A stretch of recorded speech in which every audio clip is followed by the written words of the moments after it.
pale. You just go, whoa, that didn't turn the way you thought, and it never is going to because it's almighty. You got to understand the nature of these people. They're trapped in whatever their lives are, and I'm not. In the words of Eddie Murphy, y'all flipped out because you knew Mary's getting fucked that night.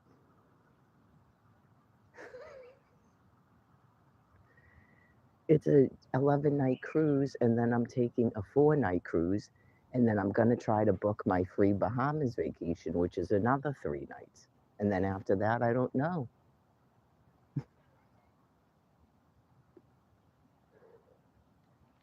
I'm no one's caretaker, right? That's why you don't make sense the things you do. You're trapped in it. You had every opportunity to trap me with the dude who doesn't even like me and does nothing but abuse me, but you wouldn't give us housing. And now he's gone for good. He's gone forever now. Thank fucking God.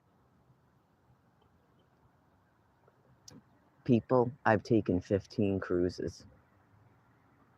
Right. I'm not saying I'm going to go bloop because it's scary out there. A lot of people have diseases and shit. It's different than it used to be.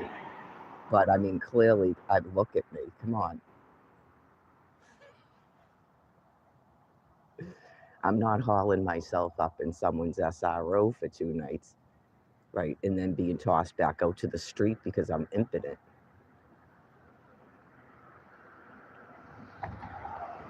It doesn't have anything to do with revenge. That's why at first I didn't buy the fur coat because I told my sister, I kind of liked it, but I mean, I saved myself $98. Right, you go, because it's basically a fuck you and it has no meaning. The person doesn't care.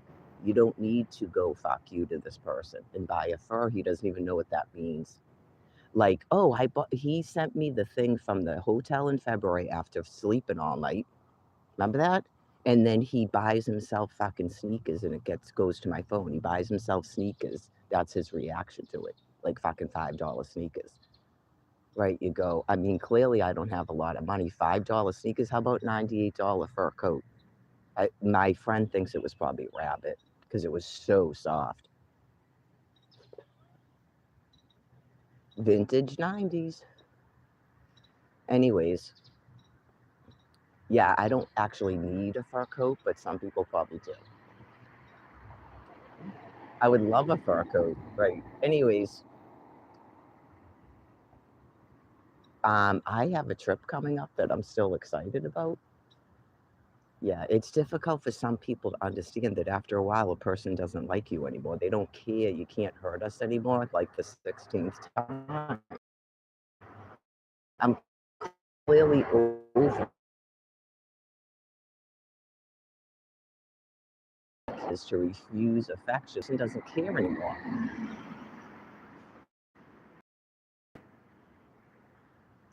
That's probably why God was like, remember Phil, how complimentary he was? He always had sex. He always had sex. Never once did I meet up with Phil and we didn't have sex. Right. His problem was he was like that with everybody, and he had mental health issues, and he was a drug addict. He was a complete drunk, like vomiting blood. I should say coughing up blood drunk. He probably died already, like because the portal vein and all that. When you have cirrhosis, and he said he had swelling in where his liver is and stuff. He wanted to live in Florida. He couldn't stop screwing around because of mania. Yeah, but I mean, he was always wicked complimentary and stuff. You go, I went way the other way because you go, I'm never doing that again because that's fake. Right, but at least the person would be like into you.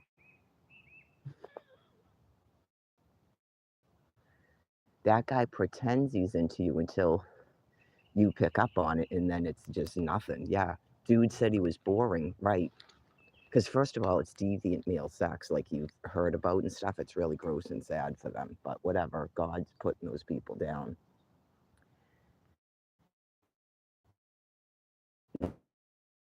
He's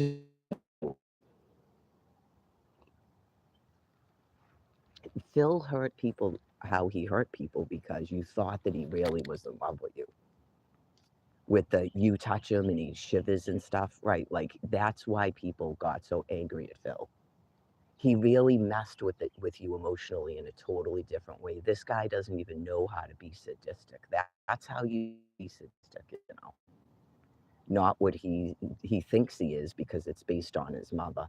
But that's how you be sadistic is you totally convince a person that you're the one and stuff and everything is fantastic and the constant compliments and then you cheat. And you find out he does that with everybody. That's why they started calling him douchebag Phil. Right. Women don't like having their heart toyed with like that.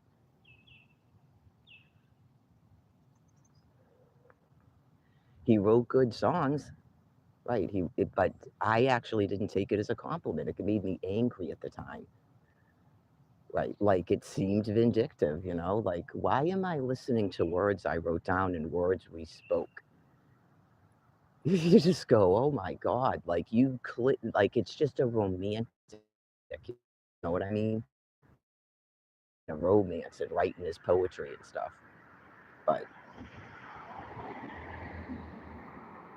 we had fun living like you're in the Grateful Dead and you're traveling around like you're in Almost Famous and stuff. At least there's some fun memories and fun conversations and stuff. So that like a year later you go, it's kind of unfortunate. We could have been really good friends because